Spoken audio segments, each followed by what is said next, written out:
Luz tem a grata satisfação de receber este nosso irmão Afonso Moreira Júnior, orador, espírita, escritor. Mas gostaríamos que o nosso irmão falasse um pouco mais dele. Ah, meu Deus, mas tem tanta coisa interessante para falar. Falar de mim? Bom, para falar de mim eu teria que dizer, começar, espírito devedor. Essa é para abrir. Porque eu acredito que aquele que tem a oportunidade que eu tenho hoje de trabalhar em prol da divulgação do Espiritismo, com tantas portas abertas, é realmente espírito devedor, que precisa aproveitar essa oportunidade, que não pode perder essa oportunidade, não só nas palestras que nós fazemos aqui no Núcleo Espírita Padre Isabel, mas onde nós formos convidados para levar a mensagem espírita, que ajuda as pessoas no dia a dia. É importante a pedagogia da situação. Não apenas falar da filosofia, da ciência espírita, mas colocar a religiosidade que está tão presente no Espiritismo no nosso dia a dia. E qual a receptividade do público, né? Já que você milita, né, tanto na área editorial, né, quanto na radiofônica e televisiva? Eu tenho, como eu disse a você, Ale, eu sei que isso me é dado não pelo meu merecimento, mas pela minha necessidade. Pagar minhas dívidas espirituais, trabalhando para ajudar a despertar as consciências das pessoas. Porque a maior caridade, segundo o Espírito Emmanuel, que você mesmo, conversando o dia desse, você me lembrava disso, a maior caridade, segundo o Espírito Emmanuel, por intermédio da psicografia de Francisco Cândido Xavier, é passar adiante, é divulgar o Espiritismo. Porque isso é ensinar a pescar. E ensinando a pescar, nós estamos habilitando aquele que bate as portas do Espiritismo a ter a autonomia para gerir o seu destino e mudar. Porque se está indo para o precipício, o Espiritismo nos ajuda a corrigir a rota na direção da verdadeira felicidade, que é a paz da consciência tranquila.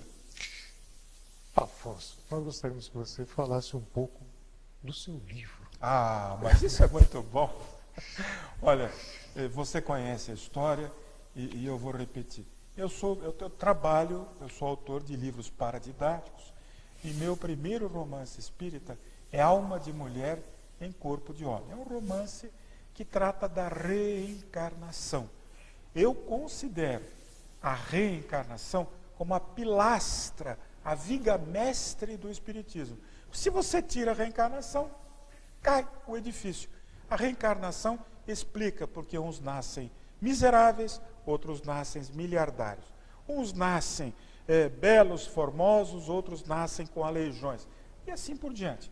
A reencarnação explica que nós somos herdeiros de nós mesmos. O mal que eu plantei volta para mim.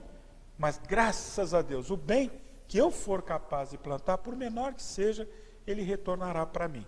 Em Alma de Mulher, Corpo de Homem, um livro publicado pela Butterfly Editora. Agradeço os editores, a confiança. O livro já está na 3ª edição e pouco a gente acreditava que ia encontrar uma receptividade tão grande. Mas eu percebo que um dos atrativos do livro é explicar uma das facetas do homossexualismo.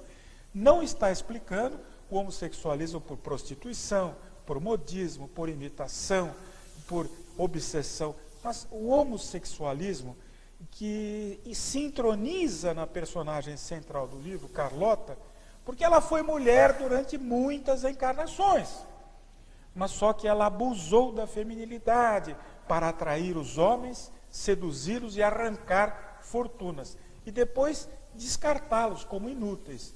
Abusou também, Carlota, da mediunidade.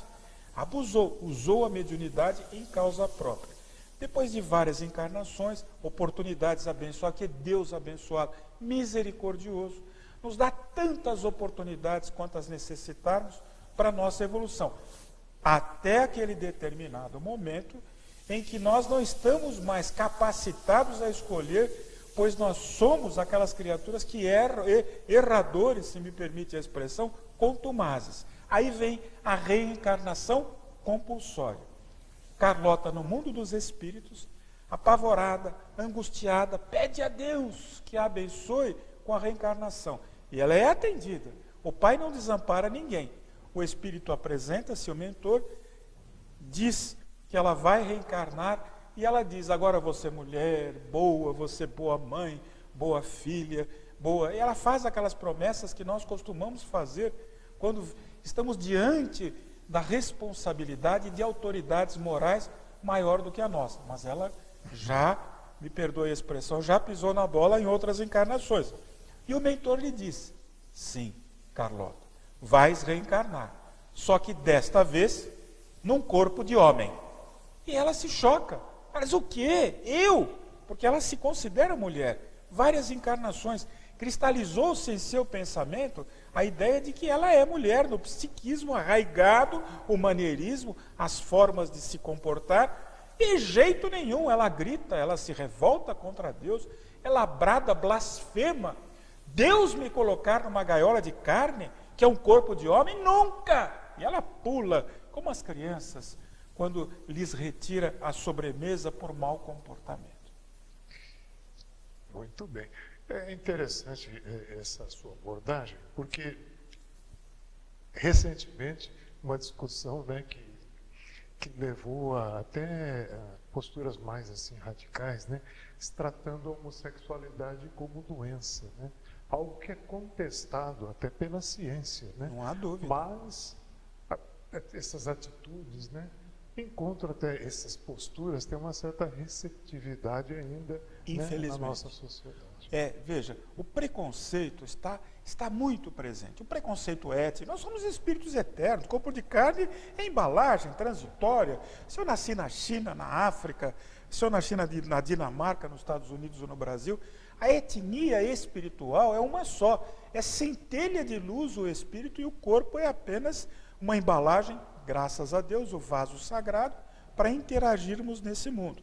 Veja, quando nós estamos justificando o homossexualismo, uma das suas facetas, que é a atração que uma pessoa sente por alguém do mesmo sexo, não estamos fazendo apologia do homossexualismo, mas como você muito bem colocou, nós estamos trazendo uma visão espírita para entender por que aquela criatura se comporta daquela forma, a revelia dos padrões considerados normais e ideais na sociedade.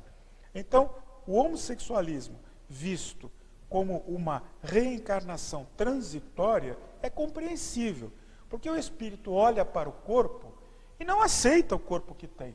É como um artista que fosse para o teatro, habituado a fazer o papel do galã, do galã, do galã, do galã, em várias campanhas teatrais, vários espetáculos, e passado alguns anos, o diretor do teatro diz: olha, agora você vai fazer o papel do mendigo.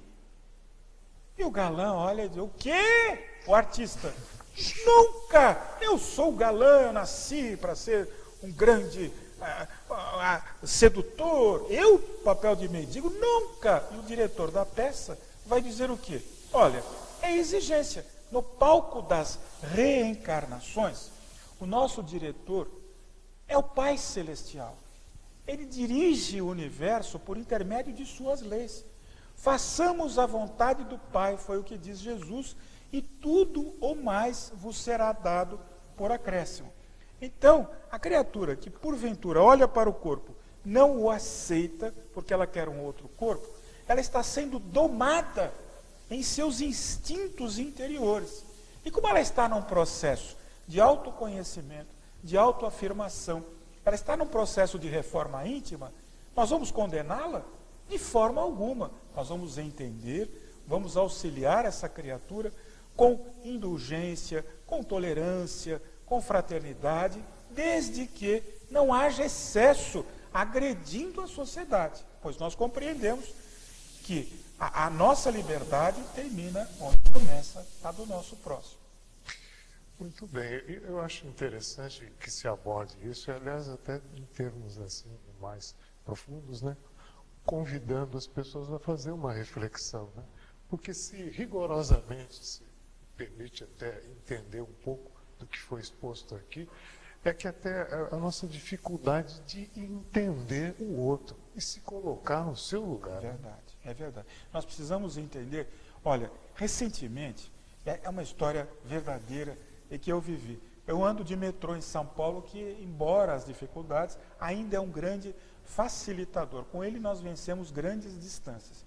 Estava no metrô, num horário mais tranquilo, quando eu observo um senhor bem vestido, bem elegante, bem arrumado, com gravata, socialmente vestido, e lendo um jornal, daqueles jornais conservadores. Eu não vou dizer qual era o jornal, mas lendo o jornal atentamente. E eis que, de repente, entra um rapaz, um gótico, um punk. Ele tinha piercing aqui, ali, acolá. O cabelo dele era de Apache, mas era vermelho, era amarelo. A calça não usava, era diferente. Quando entrou, eu olhei e disse, meu Deus, uma figura bizarra. E eu sorri, eu disse, vamos conviver com a diversidade.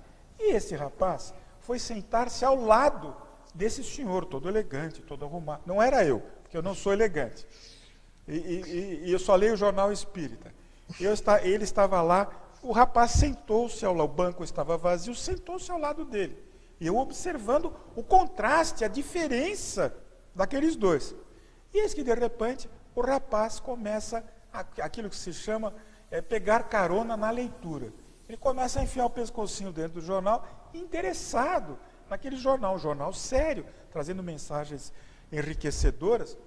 E eu fiquei contente, eu disse, olha aí, tá vendo que beleza, duas gerações, não é?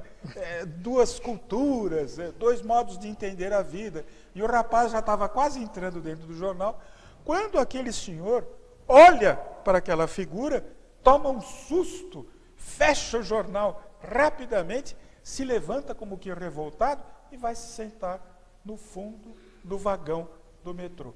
Eu olhei para o rapaz e ri, porque foi só isso que me ocorreu. Ele riu para mim e nós ficamos um olhando para o outro e eu fiquei pensando, meu Deus, não é?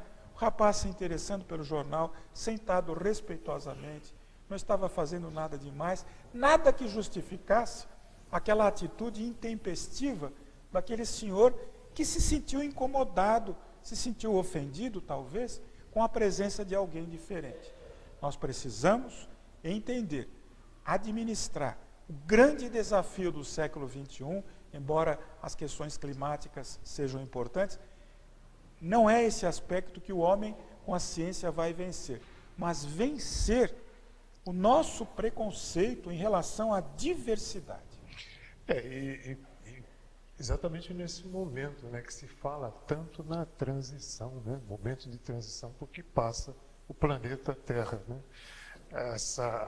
Vários acontecimentos virão de roldão, né, exigindo de nós uma atitude mais serena, né, por conta até da nossa incompreensão, né?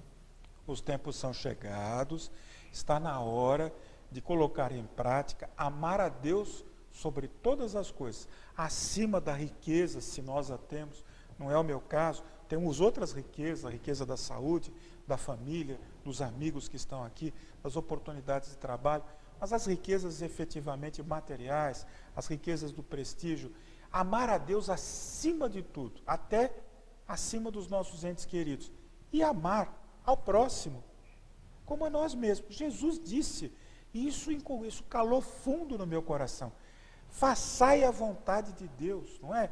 Observai as leis de Deus. As traduções são diversas, mas faça a vontade de Deus e tudo o mais vos será dado por acréscimo. Então, qual é a vontade de Deus? Que nós sejamos irmãos. Nós somos filhos do mesmo Pai. Muito obrigado. Esperamos contar com Afonso Moreira Júnior em uma outra oportunidade. Os nossos agradecimentos a você que teve o carinho de nos acompanhar, né? Até breve.